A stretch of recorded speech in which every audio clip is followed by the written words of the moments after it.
LateNightLyrics started a long time ago with Janelle. It started amongst 3 different poetry sets or scenes in which she ended up with taking over the third, I believe it was Thursdays at Boston's House of Jazz.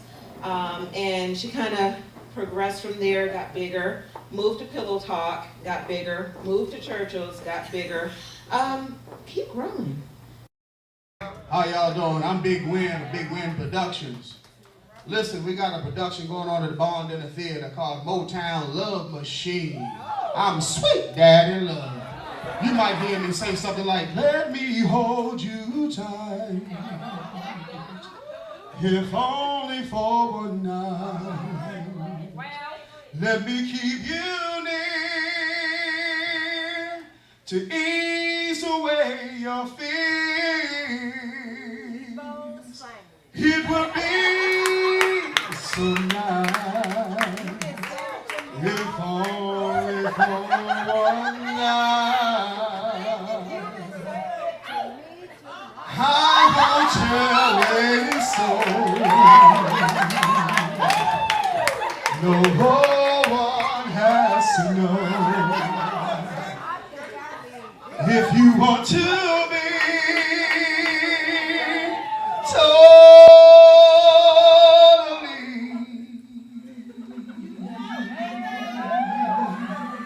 discreet, I'll be at your side, if only for one night. That's all right. The majesty worst smell you ever smelled. Multiply that by 10. Homeboy's breath was so bad I could smell it through his cheeks. The odor singed my nose hairs and cleared my nasal passage through some mucus. I was in a no-win situation. He did purchase one of my CDs, but how do you tell someone you barely know their breath has more kicks than Crouching Tiger, Hidden Dragon? And effort to be kind, instead of speaking my mind, I offered him a stick of gum and he declined. Oblivious to the fact that his breath combined with a match could set the whole world on fire. So I said, are you sure you don't want a piece of gum? And when he said no for the second time, I did not get upset. I just decided it would be in my best interest not to inhale as he exhaled. So I took a step back. And to my misfortune, he took a step forward. Continuing to torture me by breath. My fright or fight kicked in. I was mad at his breath and his mother for giving birth to him. I wanted to knock him unconscious with my purse and run, but how? How would I begin to explain to the police assaulting a man because his breath put the S in stink? So I cut the conversation short, pretending someone across the room was calling me, thinking he would catch the hit and let his sister be, but he didn't. He followed me across the room like a predator after prey, like a fat man after a sandwich, like R. Kelly after a 12-year-old. Asking me questions about my poetry, the motivation for my free verse, how often did I rehearse, and he kept using words that began with the letter H like, hey. And then he said he would hate to be the victim of one of my poems. Well, I guess he could not read mine since Miss Cleo was doing time. He had no idea I was already mentally composing these lines, preparing to do battle with his breath, and whatever had crawled up inside his body and died. I swear, it was like he had been eating shit on a stick, with a side order of toxic waste every day of my life since birth. My eyes began to tear. My eyelashes actually curled in an attempt to get out of range. And then it happened. Something so hideous it would make the devil say, mama. A stray piece of spit torpedoed from his mouth and landed on my forehead. And I'm not talking about a little piece of spit. I'm talking about a piece of spit so big, I actually saw it coming. But for some strange reason, I could not move. If only I had rented the movie Matrix just one more time, then maybe I could have dodged it. And when it landed, I could actually feel it sitting there.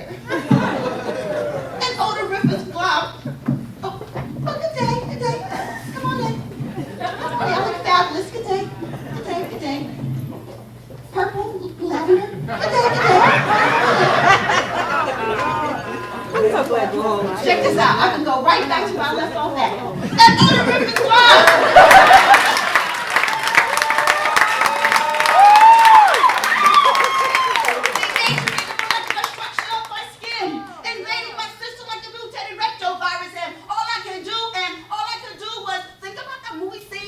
Outbreak when dude sneezed and killed the whole town. That was the straw that broke this poet's back. I had to say what I was thinking. I had to say what I was feeling. I had to say, Colgate, Ultra Bright, AIM, Clean, Liquid Plumber. Tired with bleach, my brother. Don't you know brushing your teeth combined with prescription Tic Tacs can help you? Please give to the controller try and take this stick of gum and get out of my face.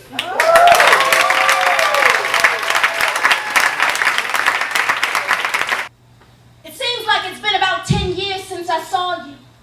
The last time I looked at your face, you looked like you had just been erased. So sister, I just want to know how you been doing.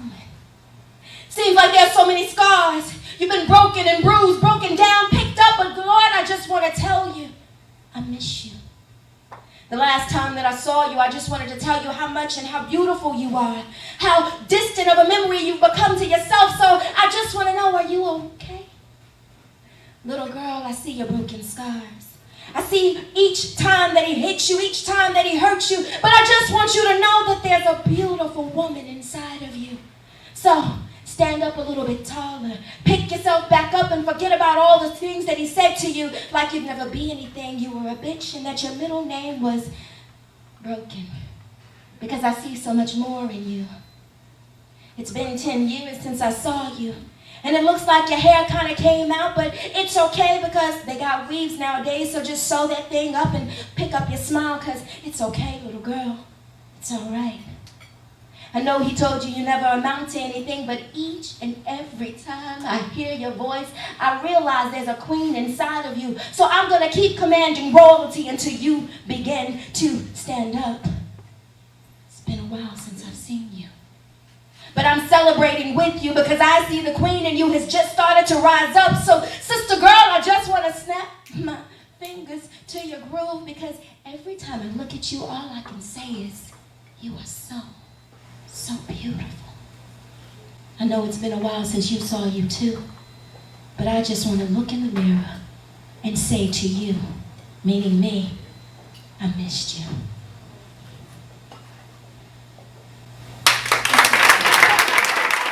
Now y'all know I'm traditionally a love poet. I can't help it. I'm hopelessly in love with being in love, so I'm gonna close y'all with a love poem. I'm gonna do the piece that I did when I met this young lady at National Black Theater Festival, and it was the very first poem I ever remembered. And it's called Addicted to Love. While I have breath in my body, and as an addict with no hope of recovery, there's some things that I'd like to say.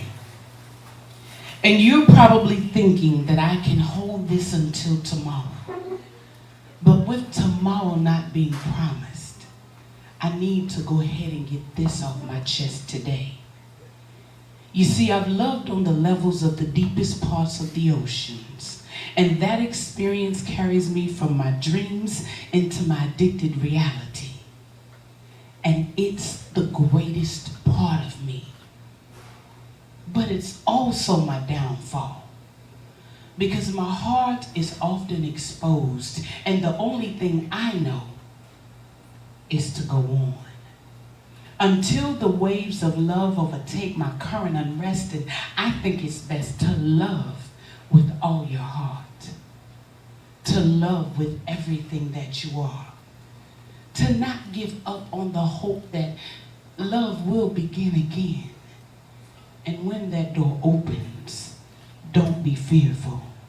Just walk right in. See, it's addictive, the act of falling in love. The initial responses that cause your heart to leap, the words to be there, but you can't even speak. the kisses, the touches, the caresses, oh so soft. And don't mock me. Think about your first true love experience and you'll realize that I'm not that far off. It's he and she turning into we and us, and all the passions and the lust of two bodies coming together in one rhythmic pattern, demonstrating the multiple positions that love can take in the love that they make. But don't look at me strange. Yeah, sometimes love can come with some pain. But to me, the act of falling in love is just like a drug.